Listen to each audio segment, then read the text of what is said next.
2013년도 9월 9일날 SBS 텔레비전에서 방영된 힐링 캠프 기쁘지 아니한가 라는 프로그램 기억하시는지 모르겠습니다. 그 프로그램에 이지선 자매가 출연을 했습니다.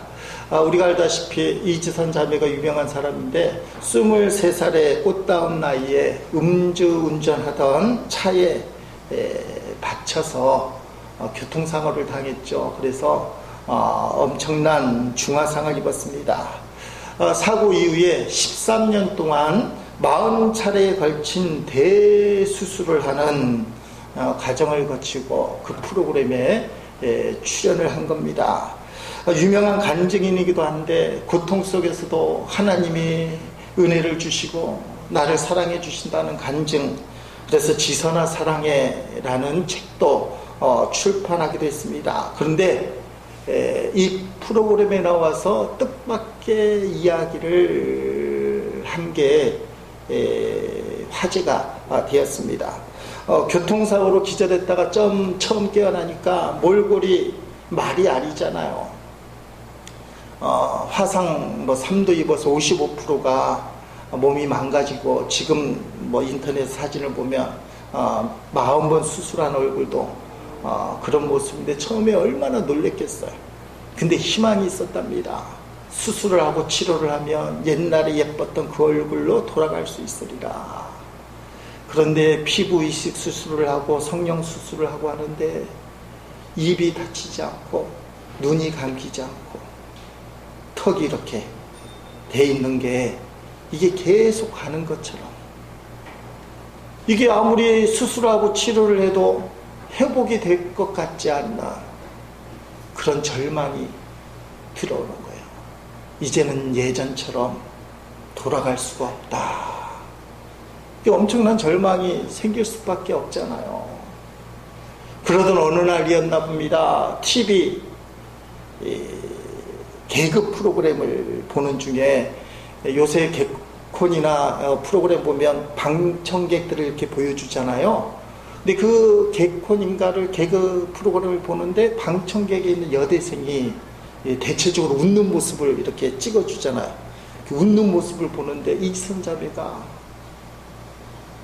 마음에 충격을 입었어요. 이제 나는 저 자매처럼 웃을 수도 없고 예전의 생활도 돌아갈 수가 없다. 그냥 마음이 확 무너졌다는 거야. 하나님 은혜라고 생각하고 부모님이 다 선한목자교회 전신 믿음의 집에 다니는 신실한 부모님이고, 근데 믿음 생활 잘하다가도 어느 날 무너질 때가 있는 건 사실이잖아요. 이전에 그 예뻤던 모습으로 활짝 웃지도 못하고 그 생활로 돌아갈 수 없다. 그랬더니 두 가지 생각이 탁 들더랍니다. 내가 이 두 가지 중에 하나를 선택해야 된다. 옥상을 올라갈까 아니면 교회를 갈까. 그 힐링 캠프에서 하는 말이에요. 옥상에 올라간다는 말은 뭡니까? 아파트에서 옥상에 올라간다는 말은 뛰어내리겠다, 죽겠다, 마음이 무너지니까. 두 번째, 교회를 찾아간다는 생각을 했는데 하나님 앞에 따져보기도 하자. 하나님 따져보기도 하자. 그래서 지선자매가 교회를 선택했어요. 하나님께 따지는 겁니다. 하나님, 왜 이런 몰골로 나를 살려주셨습니까? 어떻게 이런 고통을 감내하며 살 수 있습니까? 왜 나에게 이렇게 고통의 구렁텅이로 나를 이끌어갑니까? 하나님이 살려주셨다면 대책이 있는 거 아닙니까? 이 지선자매가 막 따지는데 하나님의 음성이 들렸다는 겁니다. 마음에 감동이 되면서, 그럼에도 불구하고 너는 나의 사랑하는 딸이다. 하나님이 기도하다가 그럼에도 불구하고 너는 나의 사랑하는 딸이다. 마음에 힐링이 되는데 그 하나님의 음성이 한 번에 이렇게 해석이 되는 거잖아요. 너가 사고 이전에 예뻤을 때에도, 신앙생활 잘할 때에도 너는 나의 딸이었지만 사고를 당하고 몰골이 흉악해져도 또 나에게 따진다 할지라도 너는 여전히 나의 사랑하는 딸이다. 그 마음이 드는 거예요. 그게 회복이 되고 치유가 되는데 하나님이 이 지선자매에게 한마디를 더 하셨다는 거예요. 사명에 대한 이야기입니다. 너는 이제부터 너처럼 낙심하고 어둠과 절망이 있는 사람들에게 희망의 메신저가 되라. 가서 희망을 전하는 사람이 되라. 그때부터 지선자매가 정신 차려서 공부를 하는 거예요. 미국 가서 공부하고 열심히 공부해서 또 전국을 돌아다니면서 한국 사람들 이 지선이란 이름을 기억하는 분도 많고 기억하지 않아도 교통사고로 그렇게 얼굴이 몸이 망가졌는데도 하나님을 찬양하는 사람, 그의 블로그인가 카페도 유명한 블로그 카페가 되는 겁니다. 많은 사람들이 위로를 주는 것. 여러분, 만약 그날 이지선 자매가 옥상을 올라갈까 교회를 찾아갈까 하다가 옥상을 올라갔으면 하마터면 어떨 뻔했습니까? 그렇잖아요. 이지선 자매 때문에 죽을 것 같은 인생에 죽으려고 하다가 살아나는 사람도 부지기수인데 그런 사람들은 또 어떻게 할 겁니까?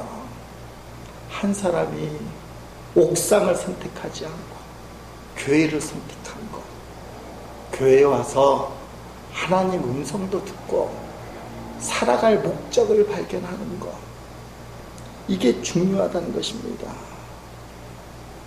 한 번은 지선 자매 오빠가 묻더랍니다. 지선아, 너가 만약에 옛날에 예뻤던 얼굴로 돌아갈 수 있다면 돌아갈래? 지선 자매가 이런 지하에 안 돌아갈래?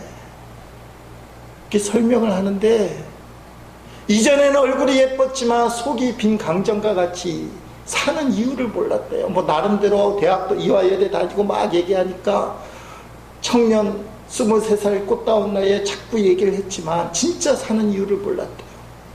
근데 사고 이후에 모습이 이렇게 되었지만 나는 사는 이유가 있다. 사명이 있다. 그래서 안 돌아간다는 거예요. 예쁜 모습 속에 사는 목적이 없는 인생보다 비록 모양은 이런 모습이지만 살아가는 이유가 있는 사람, 절망과 낙심의 자리에서 지선자매가 들었던 하나님의 음성이 지선아 사랑해. 그게 책 제목이에요. 따라합시다. 지선아 사랑해. 우리 스스로도 한번 하나님의 음성인 줄로 생각하고 자기 이름을 부르면서 자기에게 한번 얘기해 봅니다. 우재야 사랑해. 시작. 우재야 사랑해. 제 이름 얘기해 주면 고맙죠. 여러분 각자 이름을 넣어서 자, 가슴에 손을 감아내 봅니다. 시작. 우재야 사랑해. 사랑이 하나님이 말입니다. 인간, 하나님이 창조한 인간, 저와 여러분이 행복하길 바라는데 성경이 우리를 행복하게 하는 말씀이에요. 성경 전체가, 창세기는 우리를 만든 이유, 요한계시록은 마지막 날에 성도를 어떻게 하나님이 지켜줄 것인가. 어떤 사람은 요한계시록이 무섭다고 하는데 무서운 책이 아니에요. 싸우려고 하니까 무서운 책, 해석이 다르고. 근데 이상하잖아요. 사랑의 하나님, 십자가 예수님을 이야기하면서 목사들끼리, 성도들끼리 요한계시록 해석이 틀리다고 막 싸우는 거는 좀 이상해요. 좀 그럼 이해가 안 돼요. 근데 요한계시록 따라합시다. 사랑의 책이다. 성도들이 마지막에 어떻게 믿음을 지킬 것인가 하나님이 사랑으로 가르쳐준 책이에요. 성경은 사랑의 책이에요. 성경 말씀은 구구절절히 우리를 사랑한단 말이에요. 사랑하기 때문에 사명도 주시고 책임도 주시고, 그 중에 하나가 뭐냐면 행복의 원리 중에 하나가 감사하라. 불평과 원망은 상황을 바꾸지 못해요. 꼬이게 만들고 더 힘들게 만들어요. 불평 한마디 원망하디 하면 속은 시원할지 모르지만 삶이 더 꼬여요. 근데 감사하면 손해보는 느낌이 들지만 하나님의 개입이 시작됩니다. 내가 손해보는 것처럼 느껴도 하나님이 일하기 시작하면 문제가 해결되기 시작해요. 그래서 성경은 감사하라, 범사에 감사하라, 쉬지 말고 기도하라, 항상 기뻐하라, 이는 그리스도 예수 안에서 너희를 향하신 하나님의 뜻 엄청 강조하잖아요. 감사가 행복의 원리다. 범사에 감사하는 것, 모든 일에 감사하는 것. 예전에 어떤 성도가 저에게 따지듯이 질문을 했어요. 목사님, 이해가 안 되는 게 감사 헌금의 내용을 쓰는데 범사에 감사합니다. 이게 이런 내용 써도 됩니까? 범사, 모든 일에 감사한다는 것은 뒤집어서 얘기하면 감사할 게 없어서, 할 게 없어서 쓰는 게 범사에 감사합니다. 이런 거 쓰는 거 아닙니까? 그렇게 쓰면 안 되는 거 아닙니까? 특별한 감사 내용을 써야 되는 거 아닙니까? 제가 대답을 해줬어요. 성경에 범사에 감사라고 쓰여있기 때문에 제일 좋은 감사 내용이다. 마음은 안 되고 삶은 안 돼요. 화가 나고 감정이 나요. 그 인간 보면 감사가 안 돼요. 교회 가려고 했더니 그 인간이 나를 힘들게 만들어요. 감사 헌금이 안 돼요. 범사에 감사하라, 말씀 따라. 우리는 감정과 이성으로 신앙생활 하는 것이 아니라 말씀을 따라 하기 때문에. 물론 좋은 감사거리가 있어서 내용을 쓰면 너무나 좋지만 그래도 감사하기 위해서 범사에 감사하라. 얼마나 아름다운가. 성경 중심의 삶. 작은 것을 두고도 감사하는 삶이 복된 삶이에요. 그림을 하나 보겠습니다. 이 그림 많이 이렇게 우리가 떠도는 그림이잖아요. 저 그림 제목이 더 그레이스, 은혜라는 이 그림입니다. 20세기에 재생산된, 쉽게 말하면 시중에 많이 도는 그런 그림 중에 하나. 저게 1차 대전 때 미국이 어렵고 힘들 때 1918년에 그려진 그림인데, 그때 전쟁통에 미국 사람들이 감사를 하려고 많이 유통시킨 그런 그림이라는 겁니다. 1918년 미국 미네소타 주에 있는 보베이 탄광촌에 있는 앤스트롬이라는 사진사, 이 사진관에 어떤 할아버지가 신발 털개를 팔려고 왔다는 겁니다. 근데 앤스트롬이 그 할아버지를 보는 순간에 치근한 마음이 들어서 빵 한 덩어리, 커피 한 잔을 대접하는데, 이 노인네가 말입니다, 신실하게 하나님 앞에 정말 오랫동안 감사 기도를 하는 거예요. 앤스트롬 씨가 그 모습을 보는데 갑자기 거룩함을 느껴지는 거예요. 저 사람이 정말 하나님께 감사하고 있구나, 진짜 감사하고 있구나. 그래서 앤스트롬 씨가 사진을 착각 찍었는데 그 딸이 이 사진에 감동을 받고 유화를 그린 그런 작품, 그래서 저게 그레이스, 아주 유명한 그림이 된 겁니다. 여러분, 저 그림을 보면 어떤 생각이 듭니까? 삶이 빈곤하고 없어요. 신발 먼지떨이나 팔러 사진관에 찾아오는 이 누추한 노인이 빵과 커피잔이 엄청 크잖아요. 저 커피잔 놓고 하나님 앞에 감사기도를 하는 거예요. 식사 감사기도가 때로는 길 필요가 있는 게, 진짜 감사가 될 때 성경 말씀이 떠오르지 않습니까? 잠언서 17장 1절에 보니까, 쉬운 성경에 보니까 이렇게 나와 있죠. 마른 빵 한 조각만 있어도 화목한 것이, 먹을 것이 많이 차려놓고 싸우는 집안보다 낫다 하면, 먹을 게 많은데 엄마랑 아빠랑 자식들이 하고 한 날 싸움이 일어나는 집보다 마른 빵 한 조각만 있어도 화목하고 사랑스러운 거죠. 마른 빵 한 조각을 아버지 드세요, 나는 먹었다, 네 먹어라, 어머니 드세요, 괜찮다, 너 먹어라, 사랑이 많은 거죠. 이 시작이 감사의 마음이라는 거, 감사의 마음. 마른 빵 한 조각, 얻어먹는 빵덩어리, 커피 하나에 진지한 감사의 태도에 삶의 행복이 들어있어요. 많이 가진다고 행복한 것이 아니라 주어진 것을 감사하는 마음, 이게 행복의 지름길이라는 거예요. 행복할 수 있는 길. 그래서 성경은 감사하라. 오늘 본문 민수기 18장 26절로 31절은 지난 주간 생명의 삶 본문 중에서 금요일에, 왜 말씀을 드리냐면 우리가 주일마다 생명의 삶 본문 중에 하나를 나누는데, 우리가 7월 셋째 주일날 맥주감사절을 드리는데 금요일날 맥주감사절 본문이 있는 게 좀 신기하잖아요. 하나님이 좀 도와주신 것 같고, 그 본문 내용이 우리가 맥주절 지키는 그런 본문 내용이 된 겁니다. 제가 그 내용을 조금 생각해보면, 이스라엘 백성이 40년 광야 생활이 거의 끝날 즈음에 하나님이 제2차 인구를 조사하라 그렇게 합니다. 1차 조사는 40년 광야 생활을 시작할 때 전쟁할 남자 인원이 몇 명이냐. 2차 조사는 광야 생활이 끝날 때 이제 적과 꿀이는 가나안 땅에 들어가서 전쟁을 해야 돼요. 요단강을 건너고 여리고성을 무너뜨리잖아요. 그러니까 다시 40년 후에 인원이 얼마가 되는지 조사하라.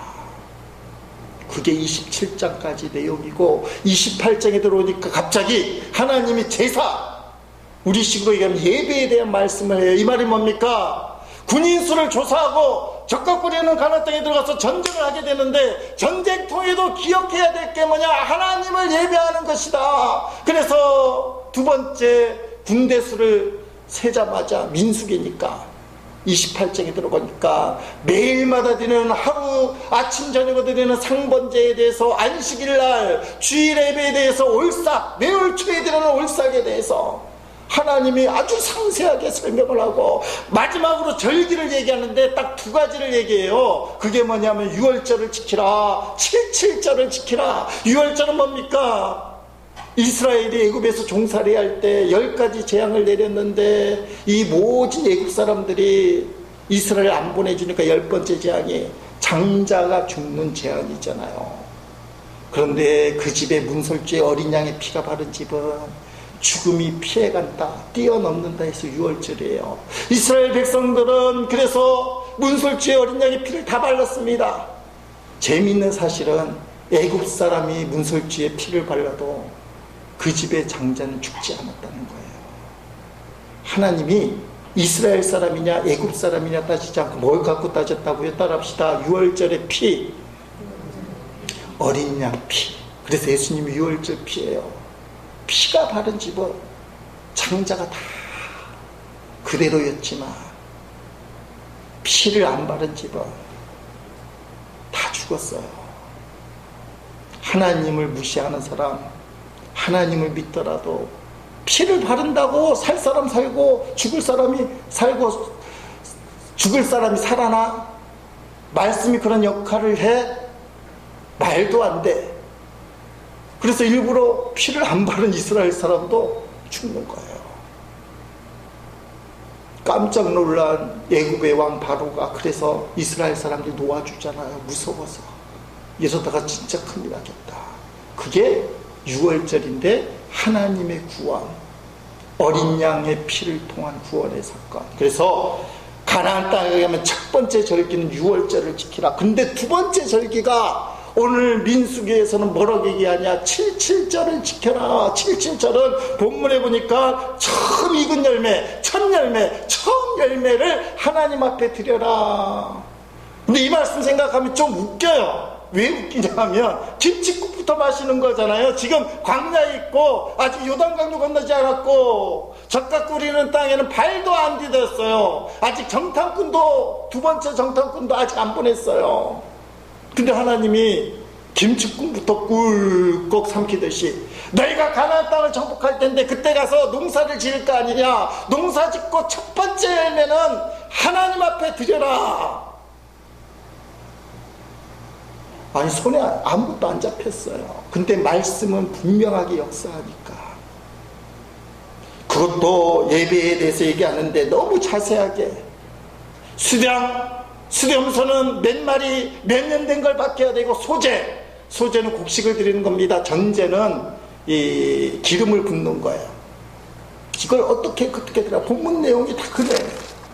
32절까지 26절부터 하나님이 아주 세세하게 77절 맥주절을 어떻게 드릴지에 대해서 설명을 해주는 거예요. 하나님이 예배에 관심이 많으셔요. 그래서 예배를 아무렇게나 드릴 수가 없는 거예요. 성경에 보니까 뭐 상번제 하루 아침 저녁 드리는 제사 드릴 때도 제물을 어떻게 해야 되는지, 곡식은 어떻게 빠야 되는지, 전제는 어떻게 부어야 되는지 너무 세밀하게. 그래서 예배는 적당히 드리면 안 되는 거예요. 구약 이 말씀을 볼 때 하나하나 정성껏. 근데 여러분 한번 생각해 보십시오. 40년 광야 생활 동안 만나와 메추라기를 먹고 생활한 이스라엘 백성, 이 사람들 유목민족들이에요. 근데 적각구리는 농사 짓는 땅에 들어가서 정복을 했다 치고 농사를 지으면 농사를 잘하겠어요? 못하겠어요? 맨날 양떼나 치던 사람들이 농사를 어떻게 잘 짓겠어요? 필시 농사를 잘 못 지을 거예요. 그러면 첫 열매가 좋은 열매일까요? 나쁜 열매일까요?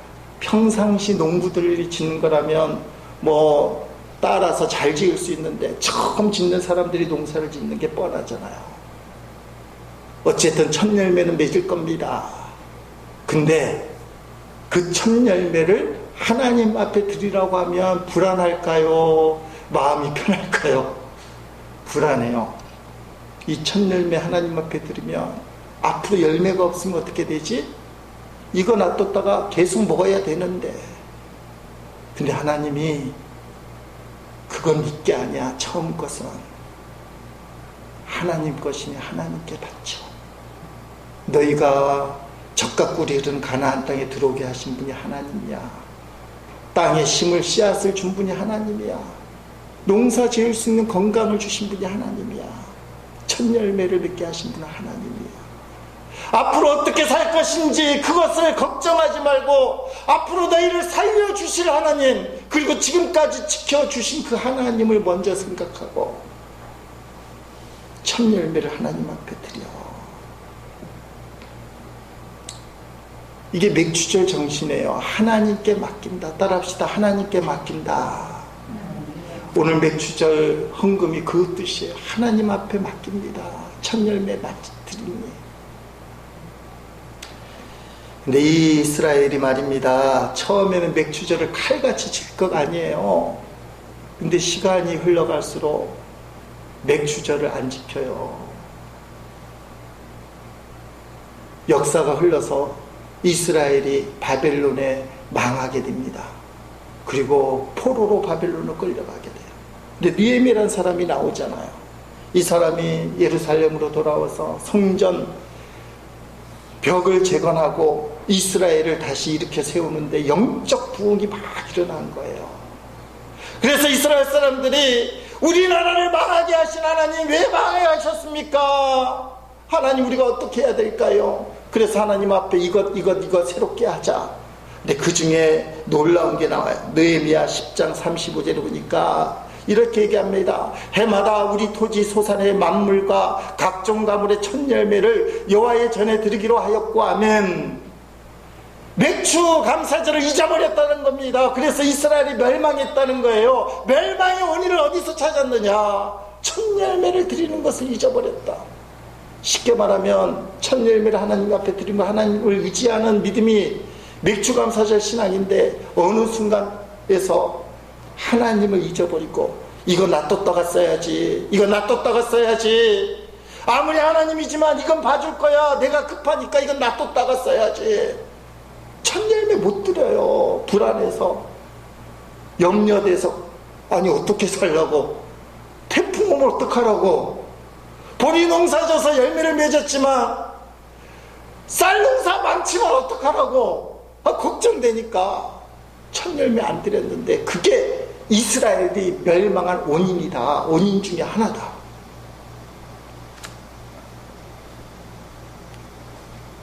첫 열매가 중요해요. 첫 열매는 왜 중요하냐? 대표성이에요. 그 나무가 사과나무인지 배나무인지 나무를 잘 아는 분들은 나무 자체를 보고 알지만 생판 모르는 사람이 그 나무가 사과나무인지 배나무인지 어떻게 알아요? 열매 맺힌 거. 처음 열매가 배나무인데 배가 열렸는데 그 다음에 사과가 맺혀요? 배가 맺혀요? 배가 맺히는 거예요. 배나무는. 사과나무는 사과가 맺혀. 첫 열매는 대표 하나님 것.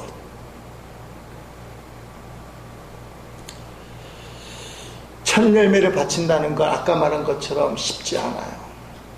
앞으로 어떻게 살지라는 염려, 걱정, 근심을 하나님께 맡겨야 돼요.